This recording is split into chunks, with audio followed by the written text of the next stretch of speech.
Hello friends, welcome back to my channel. இன்னைக்கு episode செம்ம இன்ட்ரெஸ்டிங்கா சூப்பரா இருக்க போகுது. அதனால எபிசோட ஸ்கிப் பண்ணாம ஃபுல்லா பாருங்க. சரி, வாங்க டிராமாக்குள்ள போகலாம்.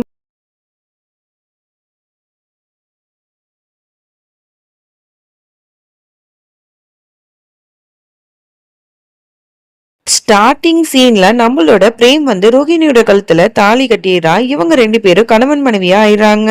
பாட்டிக்கு எல்லை இல்லாத அவ்வளவு சந்தோஷமா இருக்கு. அப்பாடா, நம்ம நினைச்சது நடந்துருச்சு அப்படின்னு சொல்லிட்டு உடனே அவங்க ரெண்டு பேரையும் ஆசீர்வாதமும் பண்ணிட்டு வீட்டுக்கு வாங்கன்னு சொல்லிட்டு அழைச்சிட்டு போறாங்க. அங்க அவங்க ரெண்டு பேருக்கும் ஆரத்தி அவங்களோட கைகளையே எடுக்கிறாங்க. அதுக்கப்புறம் எல்லா கல்யாணமான புது பொண்ணும் ஒரு சடங்கெல்லாம் பண்ணுவாங்க இல்லையா, இந்த மாதிரி சொம்புல அரிசி வச்சு அதை தள்ளி விடுறது. அதுக்கப்புறம் ஒரு சிவப்பு கலர் சாயம் இருக்கும், அதுல கால் எடுத்து வச்சு ஒவ்வொரு அடியா அந்த வீட்டு உள்ளாக்க என்ட்ரி ஆறது. சோ இதெல்லாம் பண்ணுவாங்கல்ல, அந்த மாதிரி தான் நம்மளோட ரோஹிணிய பண்ண சொல்றாங்க. அப்பதான் பாட்டி ஒரு அதிர்ச்சியான ஒரு விஷயத்த பாக்குது. அந்த சிவப்பு கலர் தண்ணி இருக்கும்ல, அதுல பாத்துருது அங்க இருக்கிறது ரோஹிணி இல்ல, சீமா தாங்கிறது. இத பார்த்த பாட்டிக்கு பயங்கர அதிர்ச்சியா இருக்கு. உடனே அந்த துப்பட்டாவை விலக்கி பாக்குது. பார்த்தா செம்ம ஷாக்கு. அங்க நம்மளோட சீமா தான் நிக்கிறா. உடனே பிரேம் ரொம்ப கெத்தா நிக்கிறான். அந்த மொத்த குடும்பமும் அதிர்ச்சியாயி பாக்குது. என்ன நடக்குது இங்க? இந்த இடத்துல ரோஹிணி தானே இருக்கணும், இவ எப்படி இங்க வந்தா? அப்ப இவளை தான் நீ கல்யாணம் பண்ணியா அப்படிங்கிற மாதிரி பாட்டி கடந்து கத்துது. அப்பதான் பிரேம் சொல்றான், ஆமா, நான் சீமாவை தான் உங்க எல்லாருக்கும் முன்னாடியும் கல்யாணம் பண்ணிக்கிட்டேன். சீமா தான் என்னோட மனைவி அப்படிங்கிற மாதிரி ரொம்ப கெத்தா சொல்றான். இத பாட்டியால ஏத்துக்கவே முடியல. நான் உனக்கு ரோஹிணிக்கு தானே கல்யாணம் பண்ணும் அப்படின்னு சொல்லிட்டு எல்லாருக்கும் முன்னாடி சொல்லிட்டு இருந்தேன். இது எப்படி நடந்துச்சு? ஆமா, ரோஹிணி எங்க போனா அப்படிங்கிற மாதிரி எல்லாம் கேட்டுட்டு இருக்கும் போது அங்க ரோஹிணியும் சித்தார்த்தும் என்ட்ரி ஆறாங்க. அவங்கள பார்த்துட்டு இது அப்படியே முடிச்சிட்டு இருக்கு திருன்னு. அப்பதான் பிரேம் எல்லா விஷயத்தையும் போட்டு உடைக்கிறான். எல்லாரும் என்ன நினைச்சிட்டு இருந்தீங்க? சித்தார்த்த அண்ணனுக்கும் சீமாக்கும் கல்யாணம் நடந்துருச்சு அப்படின்னு தானே நினைச்சிட்டு இருந்தீங்க? இது எல்லாமே ஒரு நாடகம் தான். இதுக்கு மூல காரணமே இந்த பாட்டி தான். இவங்க சொன்னதுனாலதான் அவங்க ரெண்டு பேரும் கல்யாணம் பண்ணிக்கிட்டு நம்ம எல்லாத்தையுமே ஏமாத்தி இருக்காங்க.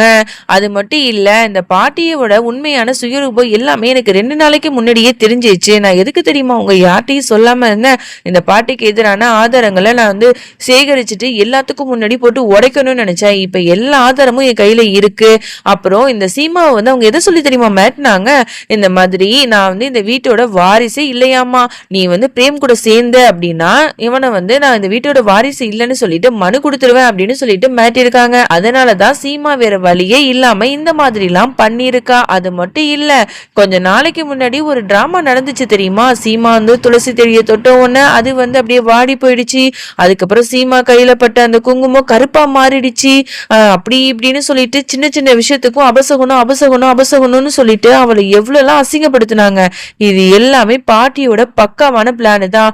ஒவ்வொரு விஷயத்தையுமே நான் அவங்களோட ரூம்ல கண்டெடுத்தேன். இந்தாங்க ஆதாரம் அப்படின்னு சொல்லிட்டு அழகா லட்டு மாதிரி ஒவ்வொரு ஆதாரத்தையா எடுத்து காட்டுறான். இதெல்லாம் பார்க்க பார்க்க பாட்டிக்கு என்ன பண்றதுனே தெரியல. அப்படியே முழிச்சிட்டு இருக்கு, எதுவுமே சொல்லாம. மொத்த குடும்பமும் பாட்டி இவ்வளவு வில்லத்தனமானவங்களா அப்படிங்கிற மாதிரியே பார்த்துட்டு இருக்காங்க. அப்பதான் சித்தார்த்து சொல்ல ஆரம்பிக்கிறான், இந்த கல்யாணம் எப்படி நடந்துச்சுன்னு நான் சொல்றேன். நான் சீமாவை தேடி பஸ் ஸ்டாண்டுக்கு போனேன். அவ கரெக்டா பஸ்ல ஏறும்போது அவளை தடுத்து நிறுத்திட்டேன். அவகிட்ட எல்லா விஷயத்தையும் நான் சொன்னேன். பிரேம் ஒன்னதான் காதலிக்கிறான், அவனுக்கு எல்லா உண்மையும் தெரிஞ்சிருச்சு. உன்னை அவன் ஏத்துக்கணும்னு நினைக்கிறான். அதுக்கப்புறம் இந்த பாட்டி செஞ்ச எல்லா வேலையையும் அவள்கிட்ட சொன்னேன். அவளும் எல்லாத்தையும் நம்புனா. அதுக்கப்புறம் அவனுக்கு நான் மெசேஜ் போட்டேன். அதுக்கப்புறம் ரோஹிணி இருக்க வேண்டிய இடத்துல நாங்க சீமாவை முக்காடு போட்டு உட்கார வச்சோம். அதுக்கப்புறம் தான் பிரேம் சீமா கழுத்துல தாலி கட்டினா மனைவியா அவளை ஏத்துக்கிட்டான் அப்படிங்கிற மாதிரி சித்தார்த்து எல்லா விஷயத்தையும் சொல்றான். இதெல்லாம் கேட்டுட்டு பாட்டிக்கு அவ்வளவு கோவமா வருது. எல்லாரும் என்ன வேணா சொல்லுங்க, ஆனா இது நடந்திருக்கவே கூடாது. இந்த வீட்டுல நான் என்ன சொல்லணும் அது மட்டும் தான் நடக்கணும். ரோஹிணியும் பிரேமும் தான் கல்யாணம் பண்ணுங்கிறது தான் விதி. ஆனா அதையே நீங்களா மாத்தி எழுதிட்டீங்களே. நீங்க எல்லாரும் சேர்ந்து இந்த அளவுக்கு ஏமாத்திட்டீங்களே. சரி, என்ன அசிங்கப்படுத்தணும்னு நினைச்சீங்க, எல்லாம் இருக்கட்டும். இப்ப ரோஹிணியோட வாழ்க்கை கேள்விக்குறியாயிடுச்சு. இப்ப என்ன பண்ணுவ சீமா? உனக்கு கொஞ்சம் கூட வெக்கமா இல்ல? உன்னோட தங்கச்சியோட வாழ்க்கையே இப்படி நாசமாக்கிட்டியே. இப்ப அவ ஏற்கனவே பிரேம கல்யாணம் பண்ணிட்டு இப்ப விதவ மாதிரி தானே நின்னுட்டு இருக்கா. அவ உயிரோட இருக்கும் போதே அவளோட புருஷனை நீ கல்யாணம் பண்ணிட்டு வந்துட்ட. இப்ப இந்த பொண்ணோட வாழ்க்கை என்னவாகும் யோசிச்சு பாத்தியா அப்படிங்கிற மாதிரி அந்தர் பல்ட்டி அடிக்க. இதெல்லாம் கேட்கும் போது சீமாக்கு அவ்வளவு கஷ்டமா இருக்கு. அப்படியே பாத்துட்டு இருக்கா. நம்மளோட ரோஹிணியும் அப்படியே கண் கலங்கி அழுதுட்டு இருக்கா. அவளுக்கு என்ன பண்றதுனே தெரியல. அதுக்கப்புறம் சித்தார்த் வந்து அவளோட கைய புடிச்சுக்கிட்டு சாமி படத்துக்கு முன்னாடி கூட்டு போய் நிக்க வச்சு அவளோட நெத்தியில குங்குமத்தை வைக்கிறான். எல்லாத்துக்கும் முன்னாடியும் இத பாக்குற எல்லாரும் அப்படியே அதிர்ச்சியாறாங்க. பாட்டிக்கு செம்மையா காண்டாவது. இவ குங்குமம் வச்சதுனால சித்தார்த்தோட முழு மனைவியா வந்து நம்மளோட ரோஹிணி ஆயிட்டா. அதோட பிரேம் சித்தார்த்தோட அம்மாக்கு இது வந்து ரொம்பவே சந்தோஷமா இருக்கு. தன்னோட பெரிய பையனும் சின்ன பையனுக்கும் ஒரே நாள்ல கல்யாணம் ஆயிடுச்சேன்னு சொல்லிட்டு அவங்க ரொம்பவே சந்தோஷப்படுறாங்க. அவங்களுக்கு ஆனந்த கண்ணீரே வந்துடுது. 2 பசங்களும் அவங்களோட மனைவிகளோட ரொம்பவே சந்தோஷமா இருக்கணும் அப்படின்னு சொல்லிட்டு ஆசீர்வதிக்கிறாங்க. ஆனா பாட்டிக்கு இதை ஏத்துக்கவே முடியல. தன்னோட தோல்வியை நினைச்சு ரொம்ப கோவப்பட்டு இருக்கு. அப்பதான் அம்மாக்காரங்க சொல்றாங்க, இந்த பாருங்க அத்தை, இப்ப நம்ம 2 பசங்களுமே கல்யாணம் பண்ணிட்டு வந்துட்டாங்க. அவங்கள மன்னிச்சு வந்து ஏத்துக்கோங்க, அவங்கள வாழ்த்தி அனுப்புங்க அப்படிங்கிற மாதிரிலாம் சொல்ல பாட்டிக்கு வந்து இந்த விஷயம் கோவத்தை ஏற்படுத்தினாலும் எல்லாருக்கும் முன்னாடி நல்லவங்க மாதிரி நடிக்கணும் இல்லையா? அதனால அவங்க 2 பேரையும் ஆசீர்வாதமும் பண்ணி நல்லா இருங்க அப்படிங்கிற மாதிரி சும்மா பொய்யா சொல்லிட்டு இருக்கு. அதுக்கப்புறம் நம்மளோட சீமாவும் ரோஹிணியும் அவளோட அப்பா கிட்ட போய் ஆசீர்வாதம் வாங்குறான். அவரும் வந்து ரொம்ப யோசிக்கிறாரு. அதுக்கப்புறம் வந்து அவங்க 2 பேரையுமே மன்னிச்சு, நீங்க 2 பேருமே இந்த வீட்டுக்கு மருமகளா வந்துட்டீங்க, எங்க பேரை வந்து நீங்க நல்லபடியா காப்பாத்தணும், சரியா எப்போதுமே சந்தோஷமா இருங்க அப்படிங்கிற மாதிரிலாம் வாழ்த்திட்டு அவங்க எல்லாரும் அங்கிருந்து போறாங்க. அதுக்கப்புறம் என்ன, 2 பேருக்கும் ஒன்னா ஆரத்தி எடுத்து எல்லா சடங்கும் பண்ண சொல்றாங்க. அவங்க 2 பேரும் அந்த சிவப்பு கலர் இதுல வந்து காலடி வந்து எடுத்து வச்சு உள்ளாக்க வராங்க. ஒரே வீட்டுல அக்கா தங்கச்சிங்க 2 பேருமே மருமகளா ஆயிட்டாங்க. இதெல்லாம் அன்னிக்காரிங்களால தாங்க முடியல. உடனே அவங்க புருஷங்கிட்ட போயிட்டு புலம்பி தள்ளிட்டு இருக்காளுங்க. ஏற்கனவே இந்த வீட்டுல எங்களுக்கெல்லாம் மதிப்பு இருக்காது, இப்ப அக்கா தங்கச்சிங்க 2 பேருமே வந்து வீட்டோட மருமகளா ஆயிட்டாங்க. இதுக்கப்புறம் இங்க உள்ளவங்க எல்லாம் யாரு வந்து எங்களை மதிக்க போறாங்க அப்படின்னு சொல்லிட்டு புலம்பிட்டு இருக்காளுங்க. அதோட இங்க சீமா பிரேம தான் காட்டுறாங்க. அவங்க 2 பேருமே அவங்களோட ரூமுக்கு வந்து போகும்போது டக்குன்னு வந்து பிரேம் சொல்லிட்டு இருக்கான், சீமா இங்க வா, ஆனா ஒரே ஒரு நிமிஷம் எனக்காக வந்து வெயிட் பண்ணு, அப்புறம் கண்ணை முடிக்கோ அப்படிங்கிற மாதிரிலாம் சொல்றான். என்னாச்சு பிரேம், எதுக்குதான் கண்ணை மூட சொல்றீங்க சொல்லுங்க அப்படின்னு கேட்டா உடனே வந்து அவன் ஏதோ கையில எடுத்துட்டு வந்து கீழே வைக்கிறான். இப்ப கண்ணை துற அப்படிங்கிற மாதிரி சொல்றான். உடனே அவளு கண்ணை துறக்குறா. இதுல வந்து நம்ம 2 பேரும் ஒன்னா காலடி எடுத்து வைக்கணும், பாக்கிறதுக்கே ரொம்ப அழகா இருக்கும், இத வந்து அப்படியே ஒரு ஃப்ரேம்ல நம்மளோட ரூம்ல மாட்டி வச்சுக்கலாம் அப்படிங்கிற மாதிரிலாம் வந்து இவன் சொல்லிட்டு இருப்பான். ஓ அப்படியே அப்படின்னு சொல்லிட்டு இவளும் சந்தோஷப்பட்டு 2 பேரும் ஒன்னா காலடி எடுத்து வைப்பாங்க. இந்த சீனை பார்க்கும்போது உங்களுக்கு ஏதாவது தமிழ் படம் ஞாபகம் வருதா? இது வந்து தமிழ் சினிமாலேயே ஒரு ஃபேமஸான ஒரு சீனு. சோ இந்த சீன் வந்து ஏற்கனவே உங்களுக்கு ஞாபகம் வருது, அது என்ன படம் அப்படின்னு தெரிஞ்சிச்சுன்னா மறக்காம கீழே கமெண்ட் பண்ணுங்க. யாரெல்லாம் கரெக்டா சொல்றீங்கன்னு பார்க்கலாம். அதோட 2 பேருமே வந்து காலடி எடுத்து வச்சு உள்ளாக்க போறாங்க. அங்க சீமா வந்து அதை மாற்றத்துக்கு ரெடியா இருக்கா. அவதான் வந்து பிரேமும் அவளுக்கு ஹெல்ப் பண்றா. ஆணிலாம் அடிச்சு அதை 2 பேரும் மாட்டிடுறாங்க.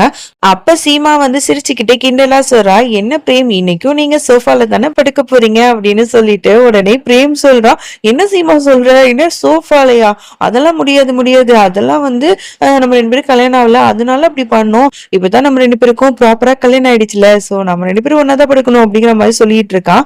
அதுக்கப்புறம் பார்த்தா சீமா வந்து ரொம்ப கண் கலங்கி நிக்கிறா.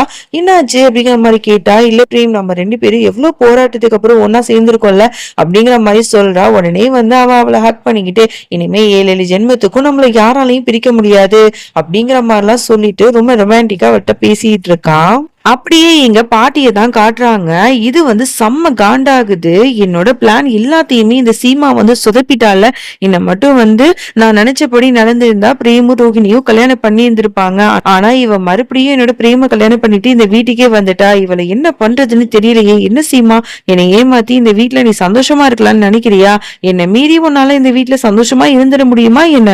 உன்னை எப்படி வந்து ஓட ஓட விரட்டன்னு மட்டும் பாருடி அப்படிங்கிற மாதிரி சபதம் எடுத்துட்டு இருக்கு. அப்படியே எங்க ரோஹிணி சித்தார்த்தை தான் காட்டுறாங்க. அவங்க 2 பேரும் ரூம்குள்ள என்ட்ரி ஆறாங்க. பார்த்தா ஃபர்ஸ்ட் நைட் ரூம் மாதிரி அவ்வளவு டெக்கரேட் பண்ணி வச்சிருக்காங்க ஃப்ளவரால. இதெல்லாம் பார்க்கும்போது அவங்க 2 பேருக்குமே ரொம்ப வந்து ஒரு மாதிரி இருக்கு, அப்படி தர்ம சங்கடமா இருக்கு. அப்படியே ஒரு மாதிரி ஒருத்தருக்கு ஒருத்தர் பாத்துக்கிறாங்க. அப்ப அவங்க 2 பேரும் கையும் உரசிக்குது. என்னடா அது அப்படிங்கிற மாதிரி ஒரு மாதிரி நர்வஸ் ஆகுறா நம்மளோட ரோஹிணி. இவனும் ஒரு மாதிரி அவளையே பாத்துட்டு இருக்கான். அதோட இந்த பாட்டு நம்ம முடிச்சுக்கலாம். இவங்க 2 பேரும் ஒரு பேர் யாருக்கெல்லாம் பிடிக்கும்னு சொல்லிட்டு மறக்காம கீழே கமெண்ட் பண்ணுங்க. இதுக்கப்புறம் எபிசோட் வெறித்தனமா இருக்கும். சோ மறக்காம நாளைக்கு வந்து பாருங்க, சரியா? நெக்ஸ்ட் வீடியோல சந்திக்கிறேன். அது வரைக்கும் என்னோட காத்திருங்கள். பாய்.